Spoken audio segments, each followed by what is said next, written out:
So we made it all the way to Fillmore in San Francisco to talk with one of my good friends, Gunna Goes Global. He's gonna break down to you guys. Hold on, let's start over. San Francisco is ground zero for gentrification within the Bay Area.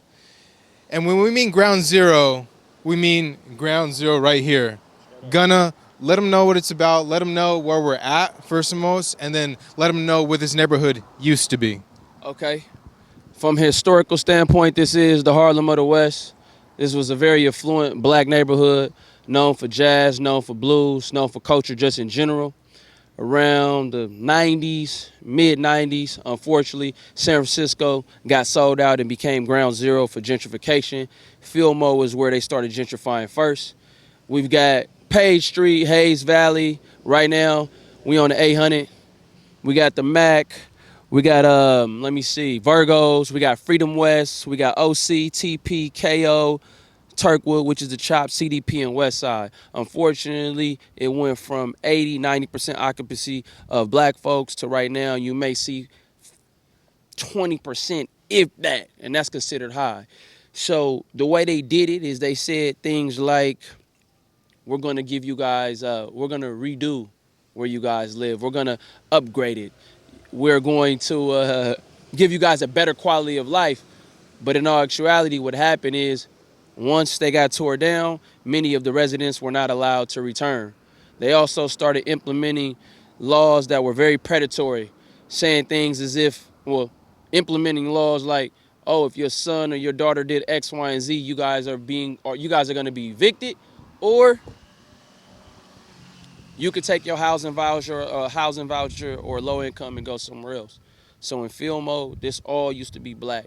When I say all black, I mean Fillmore Street was nothing but black-owned businesses. We had barbers, we had hairdressers, we had restaurants, we had tax preparers. When you look at where we at right now, and this is the Banaker Homes. The Banaker Homes is named after Benjamin Banaker, who was a prominent black inventor, black creator, and black person. Of course, if you know anything about Washington, D.C. or the White House back in the day, then you know what he did. Very intellectual guy. And Fillmore, you got two parts. You got up the way and down the way. So what y'all really want to know is, what is gentrification? When you look over there, that's ground zero for gentrification. Once they implement the bikes, once they implement the cafes, once you start seeing white people jogging, white people and looking like they ready to work out, that mean they finna gentrify it. And what they sell you on is, oh no, we want to make the community better. They said the same thing in Harlem. When you go to Harlem, it ain't no black people. So we don't need gentrification. We need reverse gentrification. What reverse gentrification looks like is black people in historically black occupied locations, environments. You understand what I'm saying? So I'm gonna show y'all, I'm gonna give y'all a tour around this thing. We're gonna show y'all, again, once upon a time, it was all black. We got San Quinn, we got Big Rich, we got Messy Marv, we got JT the Bigger Figure, we got Rappin' Forte, we got Andre Nicotina. These people all come from Fillmore. Some of your favorite rappers, Messy Marv, all of them, they come from Fillmore. This thing got gentrified, you feel me? So let's go on a tour.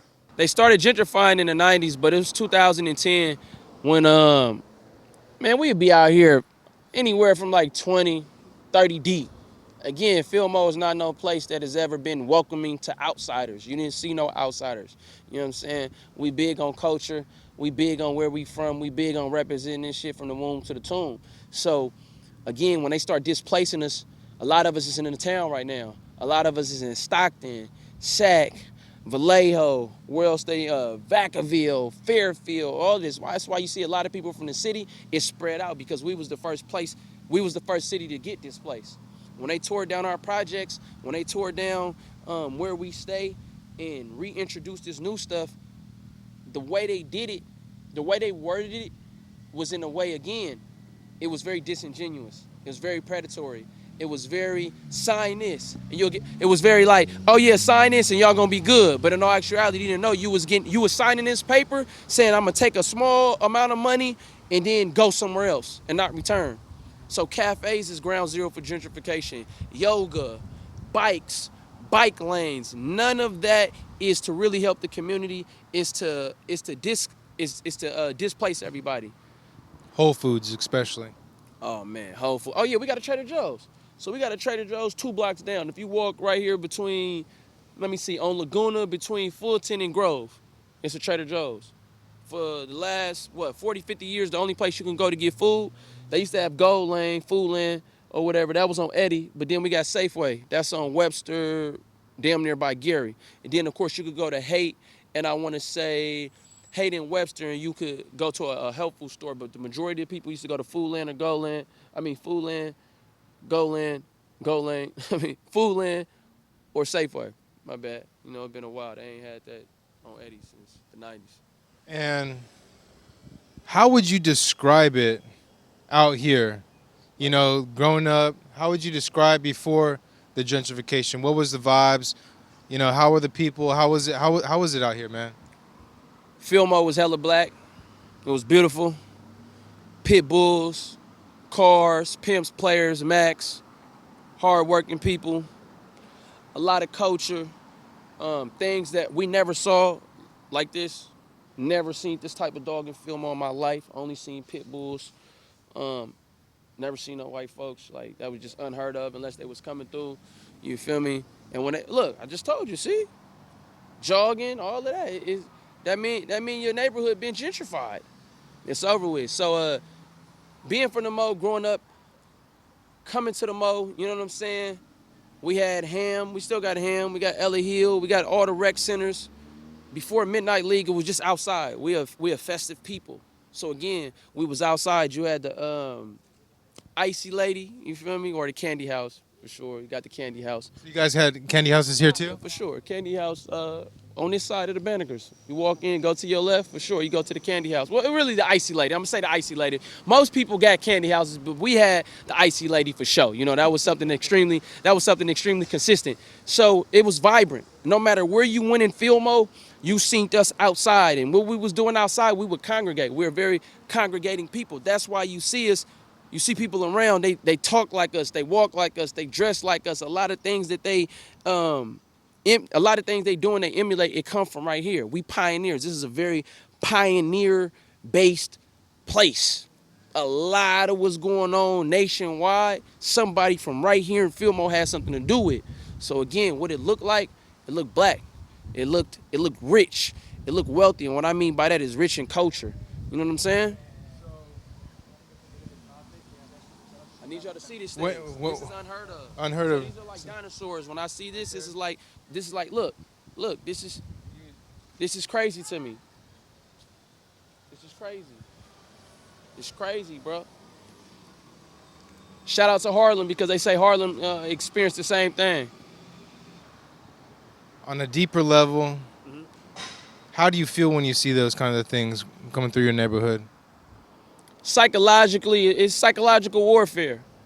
Again, you got a lot of people that lost their life behind this, a lot of people doing time behind this, a lot of people that invested a lot into this neighborhood that, you know, work 9 to 5 and stuff like that. So for us to be able to return or visit where we from and not see no familiar faces is definitely hurtful. And it's not that other people can't live here, it's that the way it was done was to white out blackness. San Francisco at its peak was between 13 and 15% black.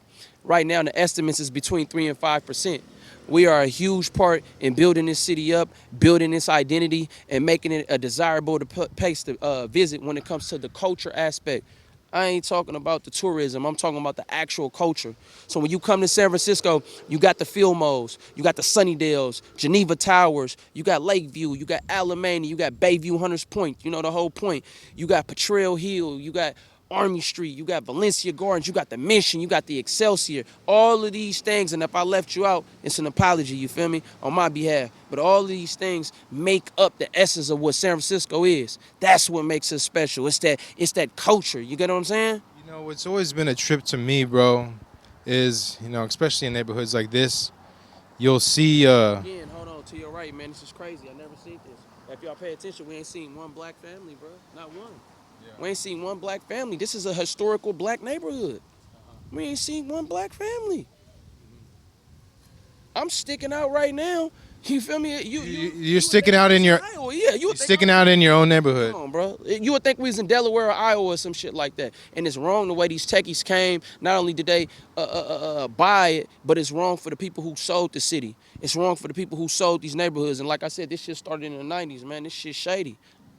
So bouncing off of that, bro, do you feel and think that gentrification in San Francisco stems from racism? Of course, it's systematic racism. San Francisco is on the verge of being the first city to successfully remove black people legally. You understand what I'm saying? They did it in a very passive-aggressive way. They did it with a smile on their faces, and this is why I'm bipartisan. I'm for whatever is right. I don't care if it's a Democrat, a Republican, a liberal, a Green Party. Whatever's right is what I'm with. Because for years, for decades, people have said, oh, they for the people, they for the people. And I'm not talking about the administration that's there right now. I'm talking about dating back to the 90s. Come to the city, come to San Francisco, it's liberal, they like black people. They like black people, then why they getting rid of all the black people? You understand what I'm saying? Racism, that's a understatement. So in San Francisco, they don't serve you racism with a hard ER. Yeah. They serve you racism with a, hey, what's up, bro? Bro out here, that's a code word. When they're calling you bro, it's really a nice way of them saying the N word with the ER. It's disingenuous. Once upon a time, we had a white population of hippies. They was going crazy. They was waking it up. You feel me? They was vibing with us. They was the ones that was really genuinely happy to see us here and building with us. But what they did is they had all of these outsiders come from I don't know where. They brought their racism with them, bro, and they infiltrated every space in the city, from cannabis to politics to businesses, everything that you can think of, education. They bring their racism, they amped it up. This is one of the most racist cities to be in, hands down. You know, I feel that. I feel you on that, bro, because I like how you said it. It's like people in San Francisco will never say like the N word with the ER, right? But it's done in a very passive aggressive way. We care about you, but we don't want to live around you. We like you, but we don't want to live around you. We like the aesthetics of you. We like the aesthetics of you. We like the idea of you. We like your food. We like your culture, but we don't like you. And that's what they do out here. Same when they went to the Mission. So Mission is the last place to get gentrified. The Mission is holding on, though, I ain't gonna lie, because it's a lot of home ownership. But the way they doing it, you feel me? I see you, man. The way they doing it, the Mission is fighting back. Over here, people say, well, oh, buy back the block or buy your block. How do you buy public housing, bro? You tell me that. How do you buy public housing? You don't. And what they did, again, it used to be, it was never no waiting list to get in the Banakers. Now they got waiting lists in the games that they play for people to get up in here. Let's walk and talk. All right, for sure. You walk on my left side. Okay. Yep. So the games that they play, once upon a time, it's all black. It wasn't no waiting list to get up in this thing, man. You come over here because again, they didn't update none of the amenities. They didn't have things open. These gates and shit, none of this stuff worked. Now they got everything top of the line. You get what I'm saying? So right now, where we finna walk, this is a famous street in Fillmore called Webster. You walk from Haight and Webster all the way to Gary. Same with Fillmore. These are the two main streets. And then, of course, you got the Visadero. So is this considered lower Fillmore or upper Fillmore? So we got up the way and down the way. In modern times, some people may say uptown or downtown. This is the lower half of Fillmore. Fillmore is divided by Fillmore Street. So when you get to Fillmore Street on this side, it's the lower half, down the way. You know what I'm saying? When you get on the other side, it's up the way. Or the upper half, you know what I'm saying? And once upon a time, yeah, we was all together. I know in the media right now, they make it seem like we super divided, but it really ain't like that. You know what I'm saying? For sure. We're gonna make a right on the Fulton. If you look to the left, you got Friendship. So that's a part of the Mac block. And across the street from there, you got Prince Hall. You make a right here though. This is all this is the Banaker Homes. This is all 800 territory, you feel me? Across the street, you've got the famously known African American Arts and Culture Center. What's up with you, man? How you feeling? Feeling good. How you doing? Oh, Thanks yeah. for following me. Oh, yeah, all time, man. It's my dog. I seen you on there. You be on there talking that shit. So right here, they just painted the African American Arts and Culture Center. We called it the Culture Center growing up. We used to have parties on the 3rd floor. My grandmother, my mom, all of them used to dance in there. They offered theater, dancing, capoeira at one point in time. So this has always been a safe haven, safe space for maybe about 6 decades, if not more. You know what I mean? Right here, this space has been converted since COVID hit. After that, they converted it really to a community space. It used to just be where people park. No big deal. That's all good. Over there, down there you got a meal. So we finna walk into the infamous Banaker Homes. Thank you. It's all good. Before we go to Hayes Valley, so y'all walking through here right now. This all black. So my family grew up at. You know what I'm saying? How many black families live here right now? Maybe 10. So it went from 100% to maybe 10 now. I can 10%? count. No, I'm talking about maybe 10 families out of Families? yeah, out of all these units. So everything used to be all black. Everything. And I'm saying maybe 10. I know. Let me see.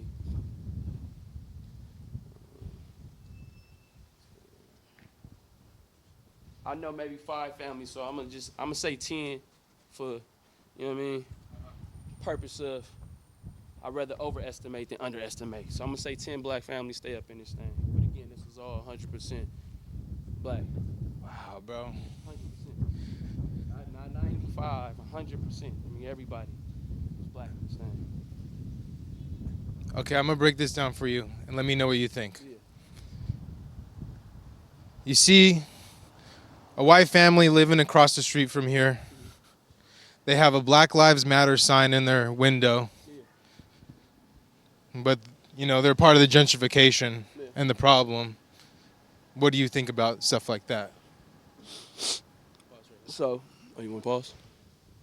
So, the way I feel about the flags, you got people, again, like when you look across the street, them is $1 million Victorians, right?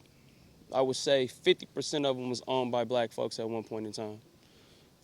Unfortunately, crack hit around 1985, so between 1985 and 2000, you did see an influx and an increase in crime. That did scare some people off, but again, a lot of this stuff was predatory when it came to black folks losing their Victorians. You know what I'm saying? Specifically in Fillmore. So when you ask me about how I feel about people with the flags, I feel like it's more like, oh, I'm putting this here so you'll assume that I'm for you. But if you was for me, why wouldn't you just move to anywhere else in San Francisco that's white? Like, San Francisco got a whole bunch of different neighborhoods. And it's not saying that we ain't cool. That's not the issue. It's like, imagine heck of black people moving to a neighborhood to displace people. San Francisco got a whole bunch of vacancies. Why are the black places being moved into? And then why aren't the black people being able to afford to live here? And I understand free enterprise, democracy. The schools that we go to are not teaching us about tech. Let's be honest. You go to the schools around here, it's the private schools in San Francisco where your children are receiving a great education. The average San Franciscan is not getting a good education in San Francisco, and this is dating back to the 80s. So when you think about the people who are occupying these lofts, occupying these homes, these are people with 6, 7, and 8-figure incomes. You're not going to get that if you're raised in lower income housing and you have shitty education. The math is very, very simple. When you look at the people who, again, are, when you look at the people who have the jobs, I'm not saying it's their fault. I'm saying that systematically it's been done so you could say, oh yeah, I'm not a part of the problem. But in all actuality, you are, because you could go and live in Pacific Heights. You could go and live in Nob Hill or something. You definitely don't got to live here. I think my mom graduated Mission High. She can't read. So, yeah, no, it's 100% fucking true. Yeah, exactly. It's the same shit. Like, this shit is perpetual. This shit is generational. And then again, when people come here, out of all the places that you could live, why are you going to the Mission? The Mission don't need cafes. The Mission is not known for cafes. When you go to the Excelsior, why cafes there? Why not cafes in the avenues? Why not cafes, again, in Nob Hill? Why not go to West Portal. I mean, all of these places where it's cool. So when we having honest conversations about race in San Francisco, outsiders come and they make it seem like, oh, I'm moving here because I'm not racist. No, you're coming here with your racist ass ways for sure. This is not the original San Francisco we grew up in, so let's also be clear about that. The majority of the people here that come with their snobby ass ways and weird ass energy, they're not even from the city. These are not city folks. You get what I'm saying? They move here with this idea of whatever they saw, and they call it San Fran. That's how you know you're a weirdo. Oh, it's San Fran. You're a weirdo. It's just that simple. If you don't call it Frisco or the city, you're a weirdo, bro. So Hayes Valley is legitimately like Octavian shit, kind of where Ritual Coffee is. It's arguably the most gentrified block in San Francisco history, like truly. Like there's, like in the 90s, it used to be a black neighborhood, and it used to be, you know, it was a tough area. Yeah. Now it's like you have like wine moms and people doing yoga, and you wouldn't even know. Like everything's gone. Like I've never seen anything like it before. So we're gonna take the other route. If you look up here, so we on Buchanan right now. Buchanan historically, you got Hayes and Buchanan. That's Hayes Valley. Oh, you got Hayes and Buchanan. Then you got Page Street. So if you was to drive up on your right side, you would see once upon a time you'll see flourishing black communities. It's like you can't say you're inclusive if everything's too expensive for it to be included. Like a Black Lives Matter in a $2 million home. It's like, you know, like normal people in general can't afford that. Yeah, in general, like average person can't afford that, let alone black. It's just like anybody. I just feel like, you know, it's a lot of it comes down to virtue signaling, and you know, the word racism is a very strong word, and nobody wants to ever be called racist. You know what I mean? Sure. But ultimately, you're just kind of being racist with your money. I feel like, I don't know, maybe that's the wrong wording, but Democrats have like kind of made like a polite version of racism. Where like diet racism. Exactly, yeah. They'll find like one rich black person and they'll be like, look, they're here, shut up. That's a little, it's kind of like the Kamala Harris thing. That's essentially what that is. They got going on right now. When it comes to politics, I'm definitely for, we want to see the United States of America the best it's ever been. And in order to do that, education needs to be top tier. Dental, medical needs to be accessible. People should not be unhoused. There's enough money. This is a $1 trillion economy. Poverty is not necessary in the United States of America. Now, I know everybody ain't gonna drive a Benz, everybody ain't gonna drive a Bentley, but there's enough money, it's a big enough GDP for the United States to actually be the global example of what it should look like. You're 100% correct. Actually, I'm glad you mentioned the $1 trillion economy thing. So the greatest concentration of wealth in human history because of Silicon Valley stretches from San Francisco down to San Jose. There's no reason for there to be poverty anywhere near here at all. Also, there's 60,000 vacant homes in San Francisco. 60,000. 60,000. People don't talk about that. It's a money laundering thing. Of course.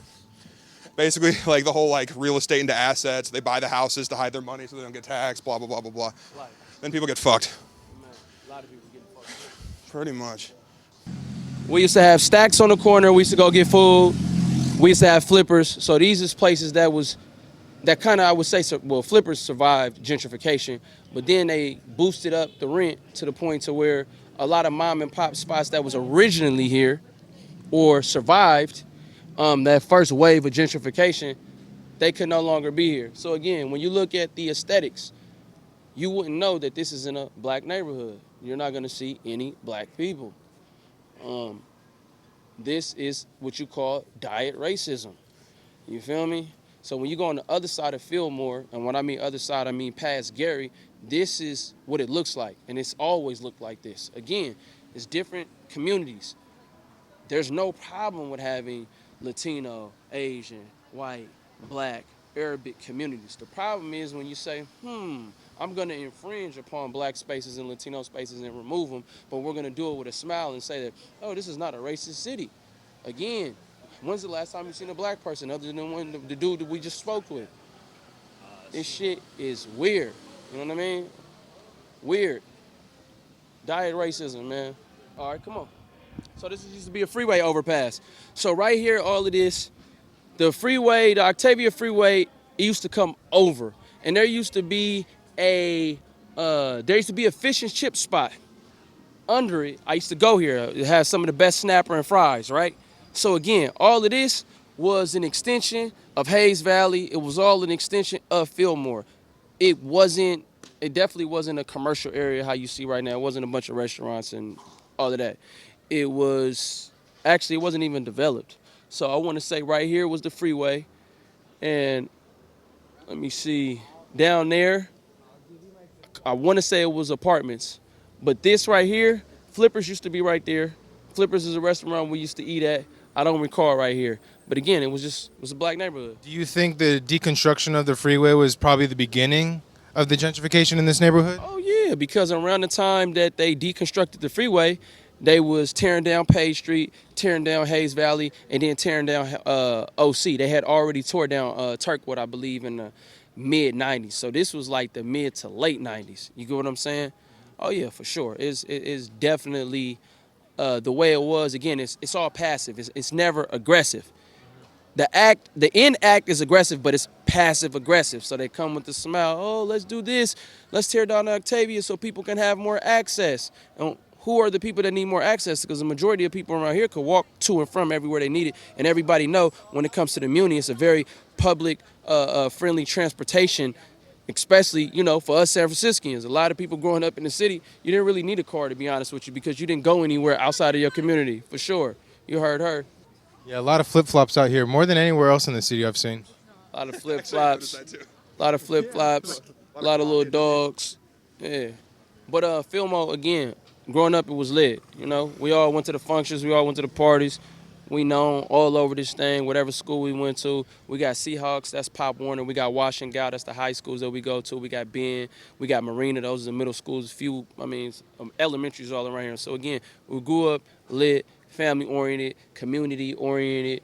I believe our experience with law enforcement is like anybody else in any other black community, super terrible, you know what I'm saying, from a very early age, made to believe that we don't belong even though we here. So again, I can't tell you how many times the police that came up on me violating my rights in the city and county in San Francisco. Yeah. Even the case that I got a federal case, not because of what I did, it's because what a police officer said that I did.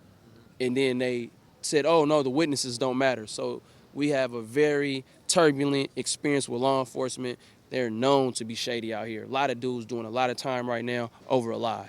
And that's just how this shit goes. So when gentrification came, don't forget that they weaponized the prosecutors and they weaponized the police to literally get them out of here by any means. So you got a lot of people doing a lot of time for crimes that they didn't commit. And you got a lot of people who pled because they didn't have lawyer money to petty crime. When I say petty, I'm talking about like $30 worth of crack.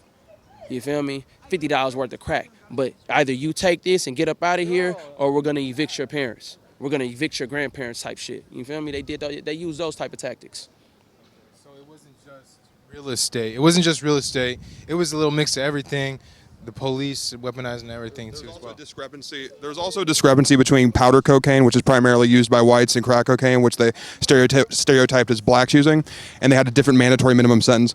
So, for example, if you got caught with, like, say, $30 of cocaine or $40 of cocaine, you'd be arrested for misdemeanor drug possession, whereas crack cocaine came with a 5-year mandatory minimum sentence during the 1990s and the war on drugs, which primarily targeted black communities. So that was one of the 100-to-1 ratio when it came to crack. So even though in order to make crack, you need cocaine, they're saying that crack is 100 times worse. Like he's just saying. So you get caught with some grams, which is nothing. Anybody know if you get caught with some grams of crack or coke, you're not a drug dealer. You feel me? And when I say grams, I'm talking about 5, 6, 7 grams. But 7 grams times 100 is 700 grams, and you do the math. And that's what they did to get a lot of mandatory minimums. And I'm happy that you mentioned that because that was aggressively implemented in Fillmore. It's a lot of dudes doing time in the feds for getting caught with a gun and a small amount of crack. And when I say small, I mean if you smoke crack and you saw the amount, you would laugh at it. You know what I'm saying? I don't smoke crack, but I know the ones who do. They essentially were charging people for baking soda. That's literally what it was. That's the differentiating fucking ingredient. It's baking soda. So people are getting years in prison for adding baking soda to their crack. They're basically they're charging them for seasoning their crack. It's diet racism. Seasoned cocaine. Seasoned cocaine. Like, this cocaine's too spicy. Put him in jail. So, seasoned coke, diet racism. These are the formulas that they used. Like how that's the thing. I've never thought about that. Seasoned Coke's is a great joke. Diet racism. For sure. That's a clip. That's yeah. A clip right there. It's phenomenal. Legendary shit. I'm glad it came out today. No, that was sick. That was sick. And don't forget what they did over there at Candlestick. Once upon a time, the Niners played in the city. It was huge. It was huge as far as the economy. And even though I know we're not in the town, I'm not gonna go too far off. In order to destabilize the town, they removed the Warriors, the A's, and the Raiders. That was very deliberate. Once upon a time, that was known as a black city, birthplace of the Black Panther Party. So when we talk about gentrification, never forget that San Francisco and Oakland, they started in the city, then they went to the town. Anybody knows the town once upon a time was super black. And we talk about the Bay Area because that's where we're at. But just like we lead the way in positive things, unfortunately, when it comes to negativity and experimentation on black and brown lives, that shit start right here too. Also, like what he said was 100% true because most of the sports teams played in like industrial or lower income neighborhoods. Primarily, the Warriors played in Deep East Oakland. The Oakland Coliseum or the Oracle or whatever the fuck you want to call it. Yeah, Oakland Coliseum, whatever the fuck they want to call it, was essentially the only economic pillar in Deep East Oakland. There's literally nothing else there. So, and let the record reflect the same way a lot of European nations feel about Haiti is how the state of California feels about Oakland. They are very upset at the birthplace of the Black Panthers. They are very upset at what Oakland birthed in the 60s. And right now, Oakland is still being held accountable for that. yeah, no, basically the discrimination against Oakland's real as fuck. Like there was this real estate agent guy I knew back in the day, and he made a joke, but it was kind of dickish. He was like, yeah, location, except for Oakland. Because Oakland's next to everything, but people treat it like shit. Now they love Oakland. They can't get enough of Oakland. It's the #1 gentrified place. Like, Oakland is, I guess, the new heaven for people.